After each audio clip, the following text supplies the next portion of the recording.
Hello, YouTube Nityanandam.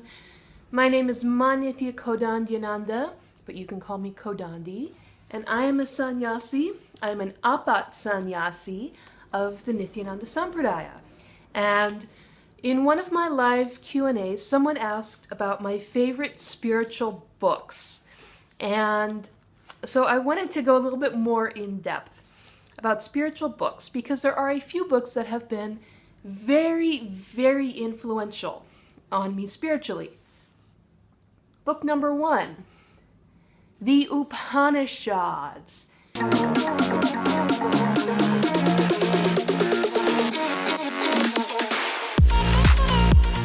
The Upanishads by Swami Prabhavananda and Frederick Manchester. I do not know if this is a good translation or an accurate translation or anything like that. It was first copyrighted in 1948 by the Vedanta Society of Southern California. What I know about this translation is that Swami Prabhavananda was a Ramakrishna Vivekananda initiate from Calcutta, and he came to the US and built the Hollywood Vedanta Society. So his Vedanta teachings and programs at the Hollywood Vedanta Society and his translations of Hindu texts were very influential, mostly because in the 50s and 60s, his translations of the Upanishads, the Bhagavad Gita, the Yoga Sutras of Patanjali, his translations were kind of the only ones available to the general public outside of academic circles. So whether or not this is a good translation, I don't know, but it is a very influential translation that the Beats and the hippies were reading in the 1950s and 1960s, and that Swami Prabhavananda himself was very, very influential on people such as Houston Smith and Aldous Huxley and Joseph Campbell and kind of those, early 20th century mystical thinkers, all through the Hollywood Vedanta Society. This book came to me when I was 16 years old. I was in high school. And because I'd left home, I was in this weird residential high school that was very small. And because it was very small, the students and the teachers had a lot of freedom to study of topics that were of interest to them. And so I took courses such as the Perennial philosophy and Soviet history and literature and psychological approaches to literature. I took astronomy, geology, statistics, all sorts of courses that you don't normally see in high schools, and all sorts of interesting topics. Like in my American history course, we read like St. Augustine, City on a Hill, kind of, the philosophies that informed the founding fathers and things like that.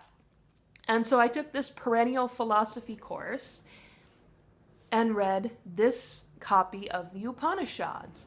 And it really had such... this was my first exposure to Hinduism outside of Hatha Yoga, which I had studied. I started studying at about the same time. And so this was sort of my entryway into Hinduism and Hindu philosophy. I read this book and then had not really a lot of other exposure to Hinduism, honestly. But this book was so, I just loved it so much that I stole it from the school and have kept it with me since 1998. And this is a book that I'm sure I will have until it turns to dust. But this was very important to me. And so when I was 16 years old, I was reading the Upanishads and I was studying perennial philosophy. Now, perennial philosophy it was popularized by Aldous Huxley, who wrote a book called The Perennial Philosophy, and I was reminded of it recently, and so I got the audio book, and I've been listening to the audio book of The Perennial Philosophy on my trip down the coast. So this is what I was doing when I was 16. I was doing this sort of comparative mystical tradition study. And it was really important to me at the time because, in all honesty, I was already having mystical experiences that I didn't really understand. I knew that the experiences that I were having were non-ordinary and special, but I didn't really know what they meant. And so by studying the Upanishads and the perennial philosophy, it gave me a better context about what was happening to me and sort of, the fact that I wasn't alone in these sorts of, strange mystical experiences that I was having. However, now that I'm sort of returning to the perennial philosophy and, listening to the audiobook of it, I realize that, now that I've had a few more years of experience and practice under my belt, that it doesn't really represent my interest or my understanding anymore. That Aldous Huxley wrote about the perennial philosophy after studying Vedanta.